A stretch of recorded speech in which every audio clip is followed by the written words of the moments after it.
India అసలైన దివాళీ ఇప్పుడు తీసుకొని వస్తుంది. మనం గవర్నమెంట్ ఎప్పుడు చూసినా కానీ ట్యాక్సులను పెంచింది అనుకుంటాం కానీ ఈసారి ట్యాక్సులను గవర్నమెంటే తగ్గిస్తున్నది. 28% పడుతుండే ట్యాక్స్ కార్ కొంటే, కానీ ఇప్పుడు 18% చేస్తుంది. సిమెంట్ బ్యాగ్స్ పైన కూడా 28% ట్యాక్స్ ఉంటుండే, కానీ ఇప్పుడు 18% చేస్తుంది. గవర్నమెంటే ఇల్లు కొనుక్కోండి, కారు కొనుక్కోండి అని ఎంకరేజ్ చేస్తున్నది. అంతేకాకుండా ఇన్సూరెన్సెస్ పైన 5% ట్యాక్స్ ఉంటుండే, కానీ ఇప్పుడు 0% చేద్దాం అనుకుంటున్నారు.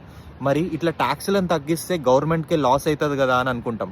కాకపోతే అలా కాదు. గవర్నమెంట్ ఏం చేస్తుంది అంటే ట్యాక్స్లను తగ్గించి జనాలలో పర్చేసింగ్ పవర్ని ఎక్కువ పెంచుదాం అనుకుంటుంది. ఎక్కువ మంది కొంటే ఎక్కువ ప్రాఫిట్స్ వస్తాయి. సో ఆ ప్రాఫిట్స్ నుంచే ట్యాక్సెస్ తగ్గించి ఏ మనీ అయితే లాస్ అవుతున్నారో ఆ మనీని ఇక్కడ ప్రాఫిట్స్లలో సంపాదించుకుందాం అనుకుంటుంది. అంతేకాకుండా టారిఫ్స్ వల్ల కూడా ఇండియాకి కొంచెం ఎఫెక్ట్ అవుతున్నది.